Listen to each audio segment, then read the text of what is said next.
Welcome to NS TV. నా పేరు Monica. ముందుగా హెడ్లైన్స్. తిరుమలలో శ్రీవారి భక్తులకు అన్నప్రసాదంతో పాటు మామిడి జ్యూస్ను భక్తులకు పంపిణీ చేయాలి. క్యూ లైన్లు, నడకదారుల్లో మామిడి జ్యూస్ పంపిణీ చేయాలి. టీటీడీ సహకరిస్తే మామిడి రైతులు, కూలీలు, ఫ్యాక్టరీ కార్మికుల జీవితాలలో వెలుగులు నిండుతాయి. జ్యూస్ పంపిణీ వలన రైతులకు ఆర్థికంగా మంచి జరుగుతుంది. పూతలపట్టు ఎమ్మెల్యే డాక్టర్ కలికిరి మురళీమోహన్ అన్నారు.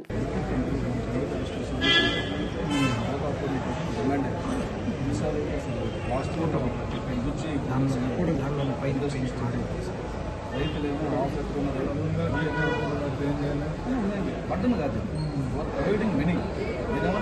ఎక్కడ బడ్డను కాదు, మీరు మజ్జిగిస్తున్నారు, పాలు ఇస్తున్నారు, ఆ ప్లేస్లో మీరు చూసి ఇవ్వండి అంటే ఇది బడ్డనుగా కాదు, ప్రివిలేజ్ కాదు, ఎట్లాగైనా హెల్త్ చూసారు. మ్యాంగో చెప్పాను.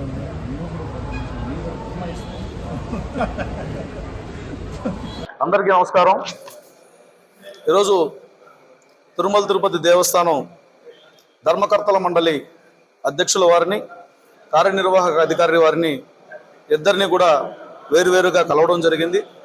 నేను ఒక పూతలపట్టు నియోజకవర్గ ఎమ్మెల్యేగా చిత్తూరు జిల్లా మామిడి రైతాంగ కష్టాలని చూసిన వాడుగా టీటీడీకి ఒక విన్నపం చేయడం జరిగింది. తిరుమల తిరుపతి దేవస్థానం భక్తులకి ఇతోధికమైనటువంటి సేవలు అందిస్తోంది. చిన్న కష్టం రాకుండా చూసుకుంటుంది. మంచినీళ్ళ నుంచి భోజనం వరకు కూడా సకల సదుపాయాలని కల్పిస్తోంది. ఈ క్రమంలో నడిచి వచ్చే భక్తులకు కానీ, క్యూ లైన్లో ఉన్నటువంటి భక్తులకు కానీ, అన్నదానంలో కానీ వారు పాలు ఇస్తున్నారు, మజ్జిగిస్తున్నారు, అదే సమయంలో మంచి అల్పాహారం ఇస్తున్నారు, క్యూ లైన్లో భోజనం పెడుతున్నారు. నేను ఈ సందర్భంలో 4 లక్షల కుటుంబాలు జీవన ఉపాధి అయినటువంటి మామిడి రైతాంగానికి సంబంధించి కూడా ఒక విన్నపం చేయడం జరిగింది. ఆ మామిడి రైతులు పండించినటువంటి పంటను అమ్ముకోలేకపోతున్నారు. అమ్మినటువంటి వారు పరిశ్రమలు వాటి గుజ్జుని ఎక్కడ అమ్ముకోలో తెలియనటువంటి పరిస్థితి ఉంది. వాటిని కానీ జ్యూస్ చేసి తిరుమల తిరుపతి దేవస్థానం ఇచ్చినట్లయితే, తిరుమల తిరుపతి దేవస్థానం వాటిని తీసుకున్నట్లయితే క్యూ లైన్లో వస్తున్నటువంటి భక్తులకు కానీ, లేకపోతే నడిచి వస్తున్నటువంటి భక్తులకు కానీ, అదేవిధంగా అన్నదానంలో ఉన్నటువంటి భోజనం చేస్తున్నటువంటి భక్తులకు కానీ అనేక సందర్భాల్లో మీరు ఇచ్చే కూల్ డ్రింకులు కానీ ఆపిపెట్టి స్థానికంగా తయారవుతున్నటువంటి ఈ ఉత్పత్తుల ద్వారా ఒక ఆరోగ్యకరమైనటువంటి ప్రోడక్ట్ అయినటువంటి ఈ మామిడి జ్యూస్ని ఇచ్చినట్లయితే ఇటు భక్తులకు పరంగాను, అదేవిధంగా వారికి సంబంధించినటువంటి ఇమ్యూనిటీ పెంచే విషయంలోనూ చాలా కూడా ఉపయోగం ఉంటుంది. కాబట్టి ఈ విషయాన్ని ఆలోచించమని చెప్పి నేను విజ్ఞప్తి చేయడం జరిగింది. చైర్మన్ గారు, ఈఓ గారు ఇద్దరు కూడా సానుకూలంగా స్పందించారు. ఈ విషయాన్ని మేము లోతుగా పరిశీలిస్తామని చెప్పడం జరిగింది.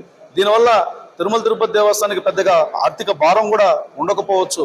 ఎందుకంటే మీరు తీసుకొస్తున్నటువంటి అనేక రకాలైనటువంటి మజ్జిగ, లేకపోతే ఇంకొక పాలు, వీటి ఖర్చుతో పోల్చుకుంటే వీటి ఖర్చు చాలా తక్కువగా ఉంటుంది. అదే సమయంలో అనేక మీటింగ్స్కి లేకపోతే గెస్ట్లకి ఇస్తున్నటువంటి ఏదైనా శీతల పానీయాలతో పోల్చుకున్నప్పుడు ఇది ఇంకా తక్కువగా ఉంటుంది. మన గెస్ట్ హౌస్లు చాలా ఉన్నాయి.